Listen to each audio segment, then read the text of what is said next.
लोगों ने यीशु मसीह को नमस्कार किया, दंडवत किया, उसकी वर्शिप करी। सबसे पहले जब यीशु मसीह छोटा था, पैदा ही हुआ था, ज्योतिषी आए, यीशु मसीह की वर्शिप करके गए, पैरों में उसके दंडवत करके गए। उसके बाद शमौन पतरस जब जाल में उसके बहुत सारी मछलियां भर गई थी, ज्यादा मछलियां देख के वो यीशु के पैरों में गिरा, कहने लगा, हे प्रभु तुम मुझसे दूर हो जा। फिर उसके बाद यीशु मसीह सेवकाई करते समय यीशु मसीह जब पहाड़ से उतर के आए तो एक कोढ़ी यीशु मसीह के पास आया, यीशु मसीह के पैरों में गिर गया। फिर उसके बाद 3 लोग इस अध्याय में लिखे हुए हैं, और 7वें नंबर पे मरियम जो लाजर की बहन थी, जब यीशु मसीह उसके घर में गया वो भी यीशु मसीह के पैरों में गिर गई। और मैं आपको एक चीज गारंटी के साथ, चैलेंज के साथ कह देता हूं, जितने यीशु मसीह के पैरों में गिरे हैं ना, उनको दूसरों के पैरों में गिरने की, दूसरों के पैरों में पड़ने की, दूसरों के आगे हाथ जोड़ने की, दूसरों के आगे हाथ फैलाने की उस स्वर्ग के परमेश्वर ने नौबत ही नहीं आने दी।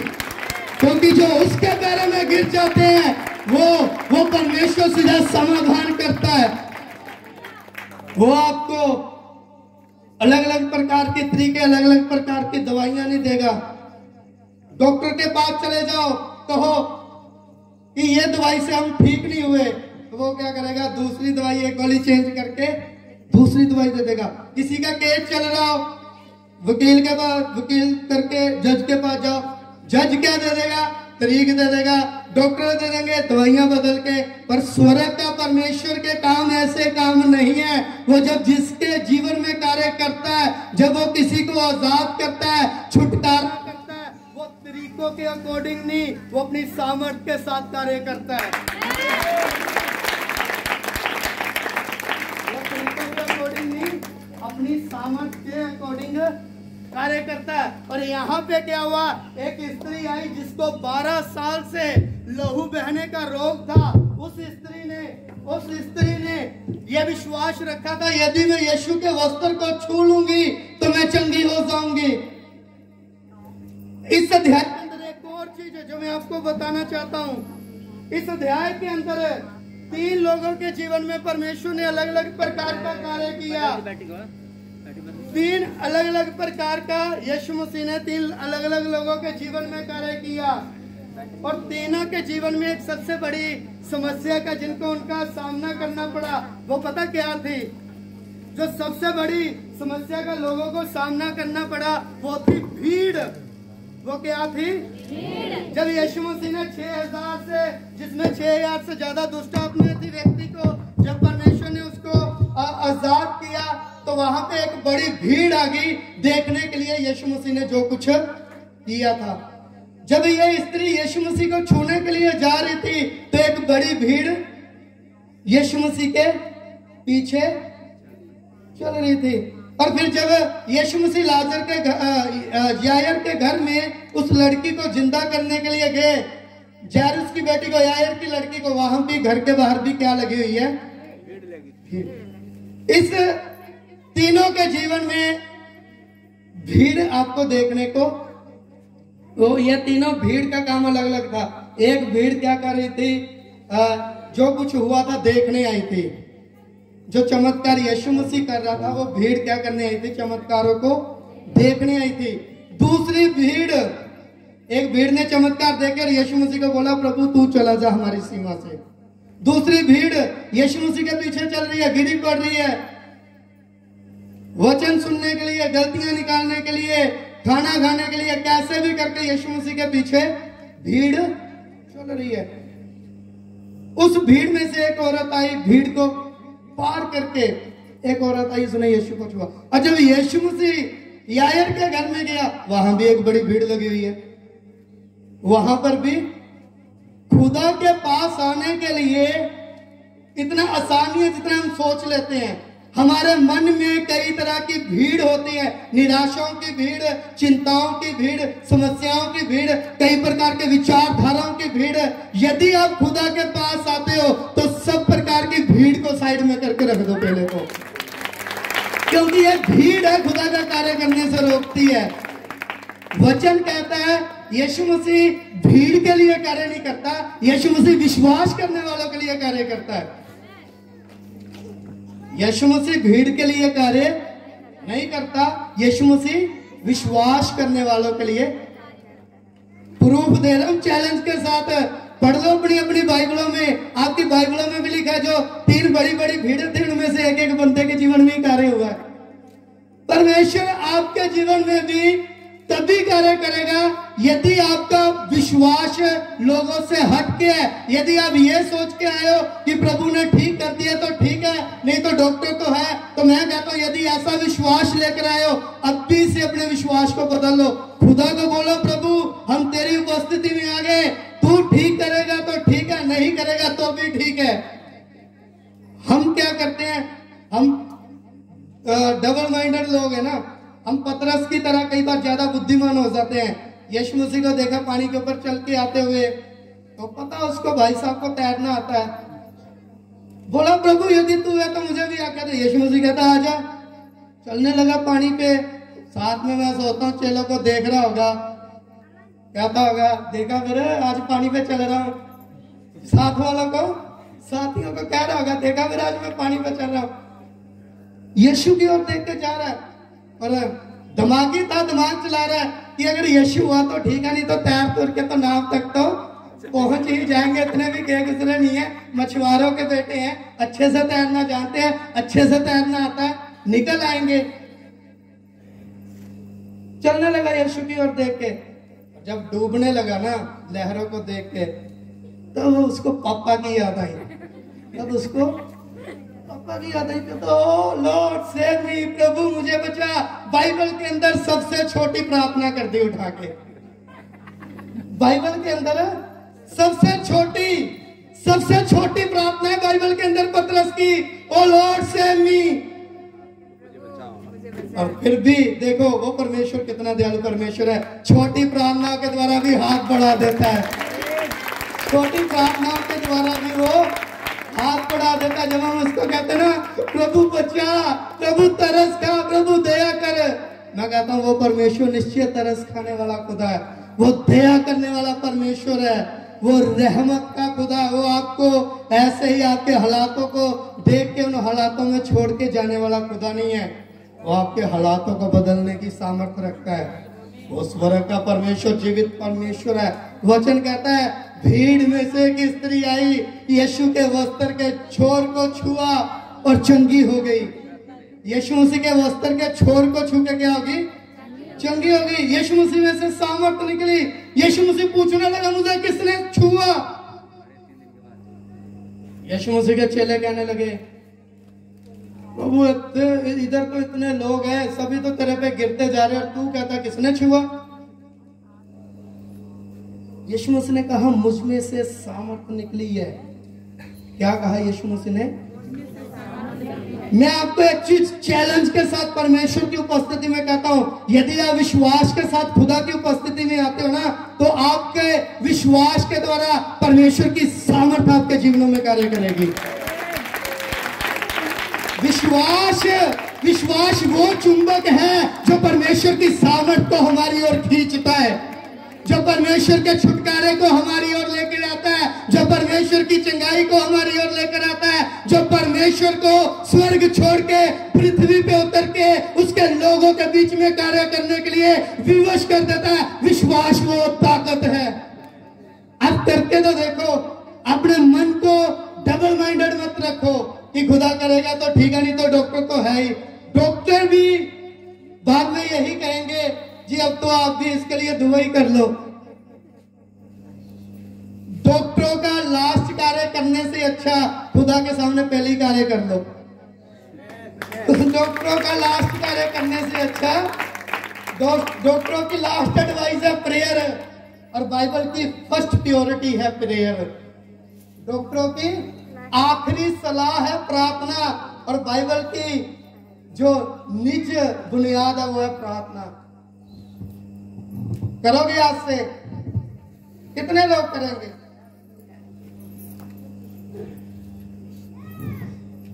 मेरा ये विश्वास है आप अगर सचमुच खुदा की प्रेजेंस में बैठे हो ना, तो निश्चय खुदा आज आपके जीवन में ऐसे नहीं जाने देगा। आज की शाम को खुदा आपके जीवनों में कुछ करके, कुछ भर के, कुछ दे के खुदा आपको भेजेगा, ऐसे नहीं भेजेगा। मैं आपको कहता हूं विश्वास करके जितने भी वचन को सुन रहे हैं, ये मत सोचना हमारे लिए, ये सोचना मेरे लिए है।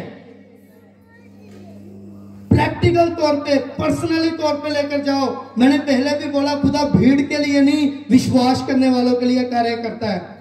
और भीड़ वहां भीड़ लगी हुई थी। यीशु मसीह ने चेलों को बोला, आओ हम पार चलें। भीड़ यीशु मसीह के साथ पार नहीं जाने वाली, पार यीशु मसीह के साथ चले ही जाएंगे। विश्वास करने वाले, खुदा के साथ रहने वाले, प्रार्थनाएं करने वाले खुदा के साथ चल सकते हैं। संदेह करने वालों के लिए कोई भी जगह, संदेह करने वालों के लिए कोई भी जगह नहीं है। यहां पे परमेश्वर के वचन में लिखा है, जब यीशु मसीह को छुआ गया तो उसमें से सामर्थ्य निकली। अब जब परमेश्वर की उपस्थिति में आते हो ना, तो परमेश्वर को ये बोला करो, परमेश्वर, कुछ लोग तो ये प्रार्थना करते, प्रभु तू मुझे छू, और परमेश्वर इतना उनको छूता है, उनको फील होना ही बंद हो जाता, परमेश्वर छू भी रहा नहीं। कुछ लोगों को परमेश्वर इतना छू लेता है, उनको फील होना भी बंद हो जाता है। परमेश्वर छू भी रहा, वो भी उपस्थिति में आते हैं ना, तो कहा करो, परमेश्वर आज मैं तुझे छूना चाहता हूँ, मैं तुझे छूना चाहती हूँ। जब आप खुदा को छू लोगे ना, तो आपकी समस्याओं के लिए प्रार्थना करने की आपको जरूरत नहीं पड़ेगी। आपको आपकी समस्याओं के लिए प्रार्थना करने की, आपकी जरूरतों के लिए प्रार्थना करने की जरूरत, क्योंकि वचन कहता है, वो जानता है, he knows everything, वो सब कुछ जानता है।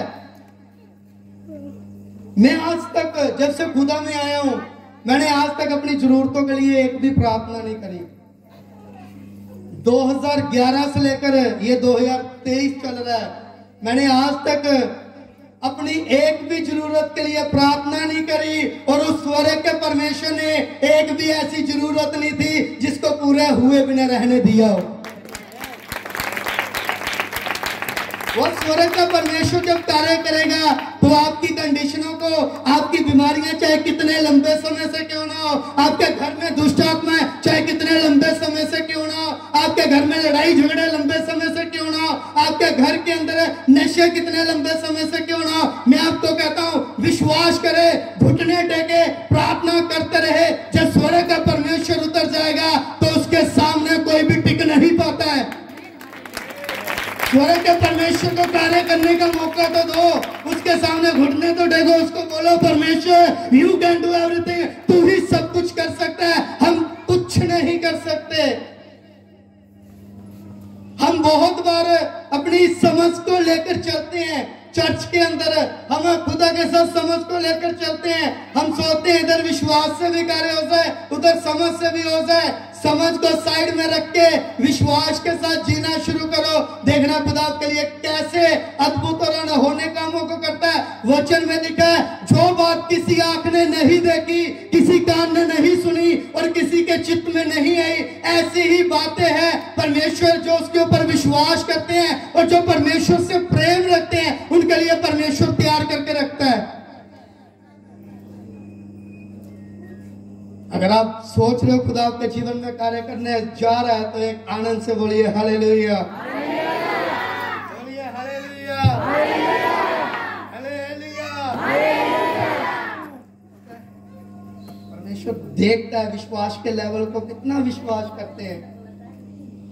परमेश्वर हमारे विश्वास के लेवल को चेक करता है। वचन कहता है, वो स्त्री जिसको 12 साल से लहू बहने का रोग था, वो यीशु मसीह के पास आई। पीछे से जितने लोग आए यीशु मसीह के आगे से आके वस्त्र को छू रहे हैं, पैर घुटने टेक रहे हैं, हाथ जोड़ रहे हैं, पैरी पड़ रहे हैं।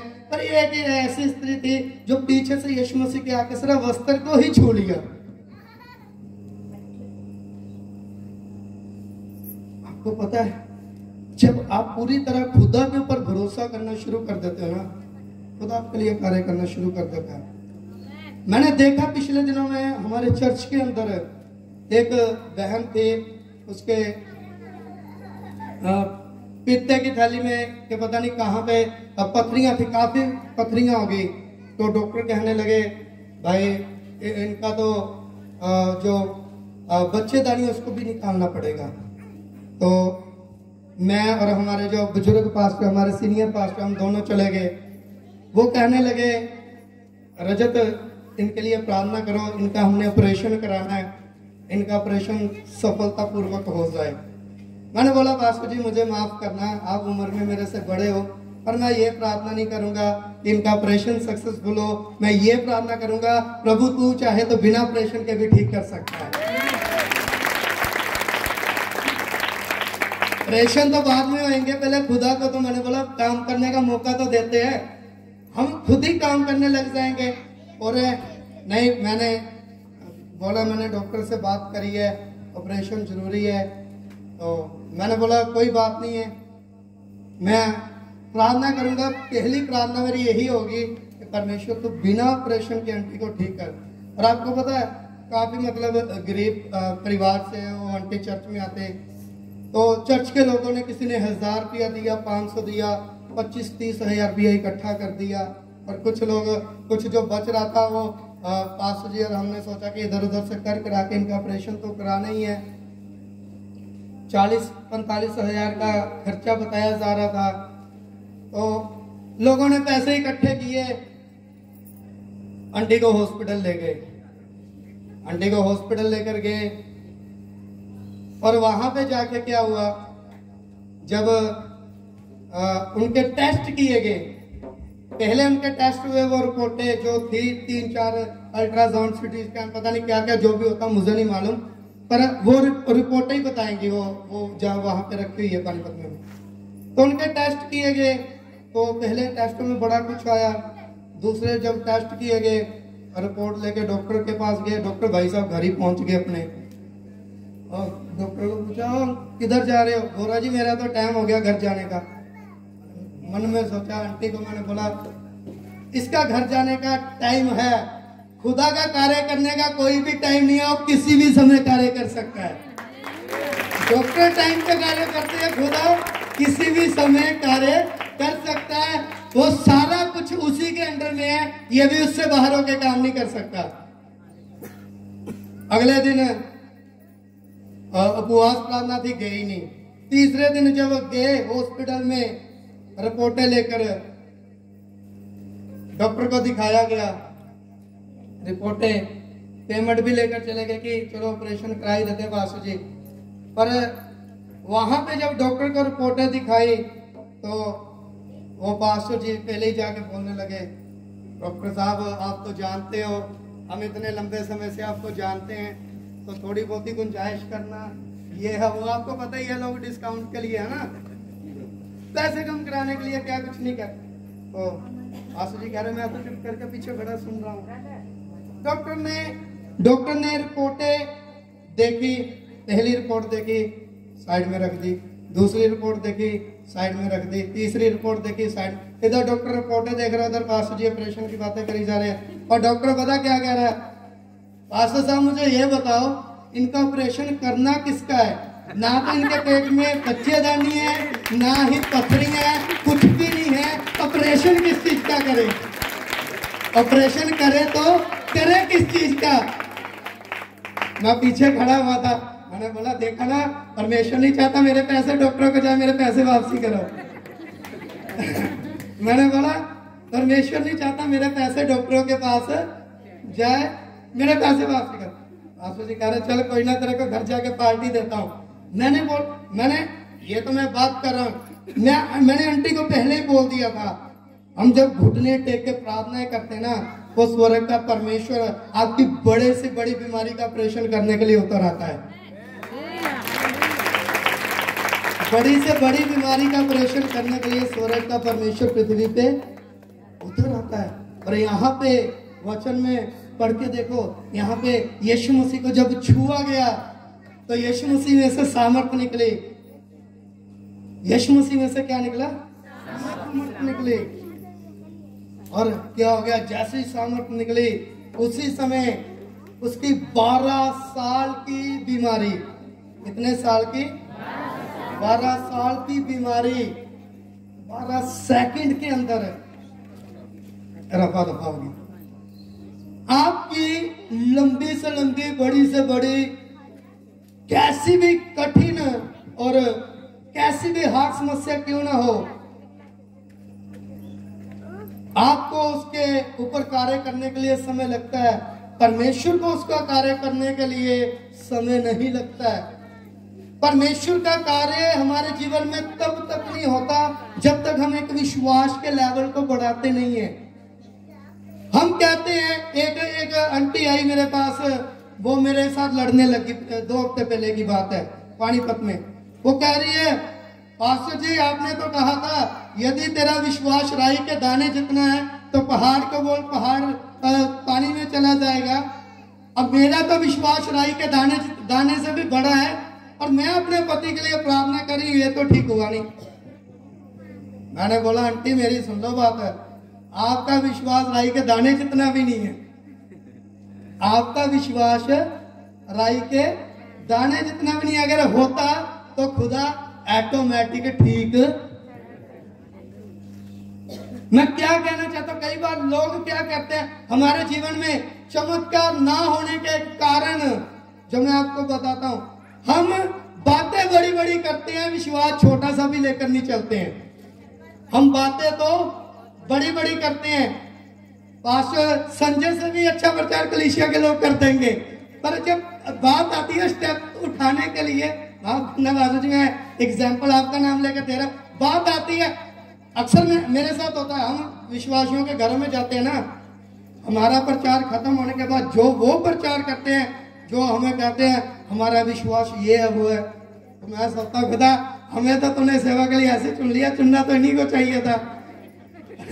हम तो ऐसे कागज उठा के घूम रहे हैं, प्रचार तो इन्हीं को करना, पर प्रचार बड़े बड़े करते, विश्वास बिल्कुल भी नहीं है।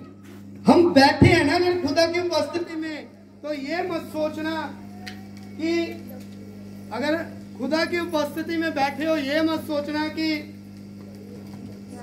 आपके जीवन में अगर संदेह होगा तो खुदा आपके लिए कार्य कर सकता है। आज लगता है शैतान को बड़ी जलन होती है। साउंड बहुत ज्यादा है, इसे कम करो साउंड। मेरी आवाज सबको सुन रही है ना? चलो ठीक है, हम लास्ट समाप्ति की और 5-7 मिनट और सुनेंगे। मेरी आवाज आ रही है ना सबको? कितनों को आ रही है? हाथ उठा के दिखाना मुझे, और कितनों ने हाथ उठाया बोलिए खुशी के साथ हालेलुया। ध्यान से सुनो, हम परमेश्वर ये नहीं चाहता हम बड़ी बड़ी बातें करें, हम बड़े बड़े वचनों को याद कर ले। परमेश्वर ये चाहता है हम उसके ऊपर चाहे छोटा ही विश्वास रखें, हमारा विश्वास निष्कपट होना चाहिए, उसमें संदेह नहीं होना चाहिए। हम क्या करते हैं, कई बार संदेह लेकर आते हैं, पर जब ये स्त्री जिसको 12 साल से लहू बहने का रोग था, जब वो यीशु के पास आई तो वो ये सोच कर आई कि वो जानती थी अगर मैंने आज यीशु मसीह को ऐसे ही जाने दिया तो मेरे जीवन में कार्य नहीं होगा। उसने सोचा था आज डू और डाई वाला काम है, डू और डाई। मैं अक्सर ये बात कहता हूँ हमारे चर्च में, डू और डाई अदरवाइज डोंट ट्राई। करो जा मरो, वरना कोशिश ही ना करो। हम अगर खुदा के पीछे चल रहे हैं तो पूरी तरह से उसके ऊपर डिपेंड हो जाओ। खुदा को बोलो, आपको पता है सदरक मेसक अबेदनगो को जब आपकी भट्टी में डाला जाने वाला था तो उन्होंने क्या कहा, चाहे हमारा परमेश्वर बचाए चाहे ना बचाए, पर हम झुकेंगे नहीं। हम कई बार समस्याओं के आगे, चिंताओं के आगे, परेशानियों के आगे, बीमारियों के आगे हम झुक जाते हैं। कैसे झुक जाते हैं? प्रार्थना करनी छोड़ देते हैं, वचन पढ़ना छोड़ देते हैं, संगति करना छोड़ देते हैं, चर्च आना छोड़ देते हैं, हम पास्टर जी का फोन तक उठाना छोड़ देते हैं। पर मैं आपको एक बात कहना चाहता हूँ, अगर आपके जीवन में कैसी भी समस्या क्यों ना हो, यदि आप स्वर्ग के परमेश्वर की उपस्थिति में आ जाते हो ना, तो परमेश्वर आपकी पूरी रिस्पॉन्सिबिलिटी ले लेता है आपके जीवन की समस्याओं से लड़ने के लिए। स्वर्ग का परमेश्वर पूरी रिस्पॉन्सिबिलिटी लेता है आपकी समस्याओं से लड़ने के लिए। ये स्त्री विश्वास करके आई यीशु मसीह के चरणों में और कहती थी, इसने यीशु को नहीं कहा, इसने लोगों को कहा, ये लोगों को कह रही थी यदि मैं यीशु के वस्त्र को छूंगी तो मैं चंगी हो जाऊंगी। लोगों से यह बात कह रही थी। उसने जैसा विश्वास किया, यीशु मसीह ने जितने यीशु के पास लोग आए, यीशु मसीह ने उन मोस्टली लोगों को यह बात बोली, जैसा तेरा विश्वास है वैसा तेरे लिए हो जाए। जैसा तेरा विश्वास है वैसा तेरे लिए हो जाए। पर इस स्त्री को यह भी बात बोलने की नौबत नहीं आई। मैं आपको बताना चाहता हूं, ये जितने वायदे वचन बाइबल के अंदर लिखे हैं, ये सब वायदे वचन आपके और मेरे लिए हैं। अगर आप विश्वास करोगे ना तो एक एक वचन हमारी जिंदगियों को, हालातों को, बच्चों को, पतियों को, पत्नियों को, भाइयों को, बहनों को, सब कुछ बदलने की, हालातों को बदलने की सामर्थ्य रखता है। सारा कुछ चेंज करने की सामर्थ्य कौन रखता है? परमेश्वर का वचन। पर हम विश्वास कैसे करते हैं? विश्वास करे, मैं कहता हूं सदरक मेशक अबेदनगो से सीखे। बोले प्रभु तू करेगा तो भी तेरे हैं, नहीं करेगा। हम क्या कहते हैं? प्रभु करेगा तो तेरे हैं, नहीं करेगा तो फिर किसी।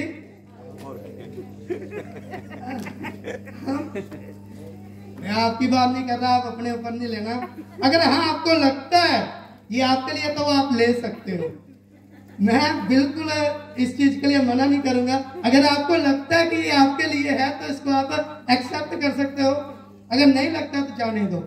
यहाँ पे सुनिए, ये स्त्री ने सोच लिया आज कुछ भी हो जाए, अगर आज यीशु मसीह चला गया ना तो ये स्त्री जानती थी, क्योंकि उसके पास अब धन भी नहीं बचा था, दौलत भी नहीं बचा था, उसकी हेल्थ भी नाजुक हो चुकी थी। अब अगला जो स्टेप था वो मरने की कगार पे थी, वो मरने की कंडीशन में थी, जिस बीमारी में थी उसका अगला स्टेप मौत था।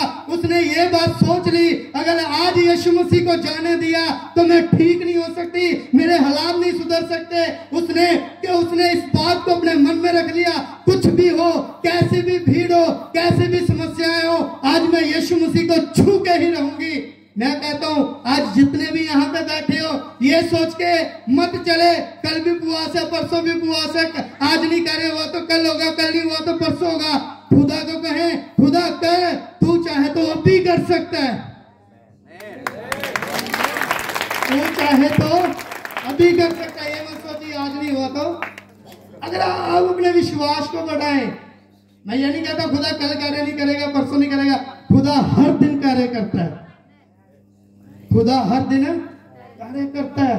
क्या हम उस कार्य को अपने जीवन में लेने के लिए तैयार हैं? तीनों की अलग अलग कंडीशन थी।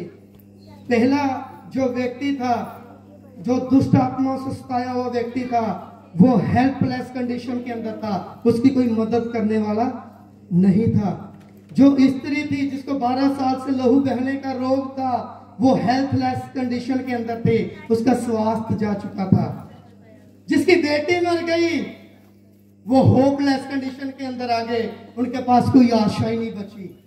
उनके पास तीनों की अलग अलग कंडीशन थी, हेल्पलेस, हेल्थलेस, होपलेस। मतलब हेल्पलेस कोई मदद करने वाला नहीं है, कोई हेल्प करने वाला नहीं है। हेल्पलेस मतलब स्वास्थ्य जा चुका है, उतनी पर्याप्त ताकत नहीं बची शरीर के अंदर, बीमारियों ने शरीर को खोखला कर दिया है। आज आपको पता है दुष्ट आत्माओं ने लोगों के घरों के अंदर प्रेम खोखला कर दिया, शांति आनंद कुछ भी नहीं है। देखने में घर वाले बच्चे माता पिता को खाने को हो रहे हैं और माता पिता बच्चों को खाने को हो रहे हैं। क्यों ऐसी कंडीशनें आई हुई हैं? क्योंकि हम ऐसी अवस्था में चल रहे हैं जहां से हमें क्या है, सिर्फ यीशु मसीह ही छुड़ा। मैं आपको कहना चाहता हूं आज की शाम यीशु मसीह को ऐसे ही जाने, ऐसे ही जाने। बोलिए प्रभु मैं तुझे छूना चाहता हूँ, छूना चाहती हूँ।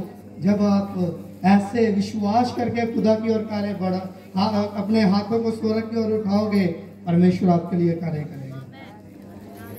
मैंने एक बार फिर से क्लियर कर रहा हूं, परमेश्वर भीड़ के लिए नहीं, विश्वास करने वालों के लिए कार्य करता है। आइए हम प्रार्थना करें। जैसा आप चाहते हो खुदा आपके लिए करे। अगर आप खुदा की प्रेजेंस को हल्के में लोगे तो मैं आपको कहना चाहता हूं, हल्के में लेने वालों के लिए खुदा कार्य नहीं करता। आप विश्वास करें, खुदा तू आज की शाम मेरे जीवन में कार्य कर, आज की शाम ये खाली ना जाए।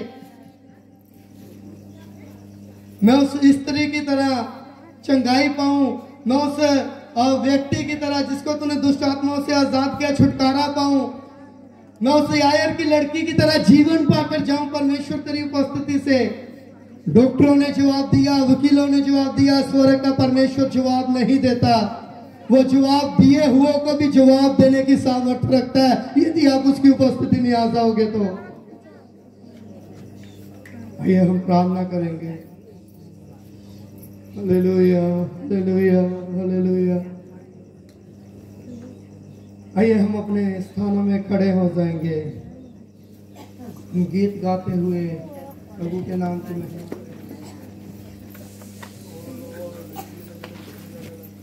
हम सब अपनी आंखों को बंद करके खुदा की ओर ताकेंगे।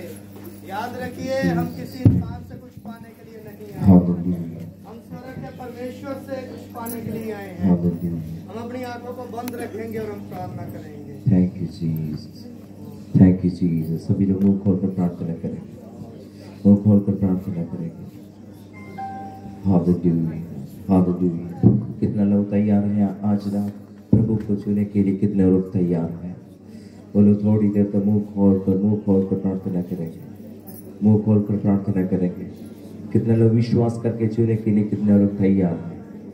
आज रात प्रभु तैयार है, इसलिए सभी लोग मुंह खोल कर प्रार्थना करेंगे विश्वास के साथ।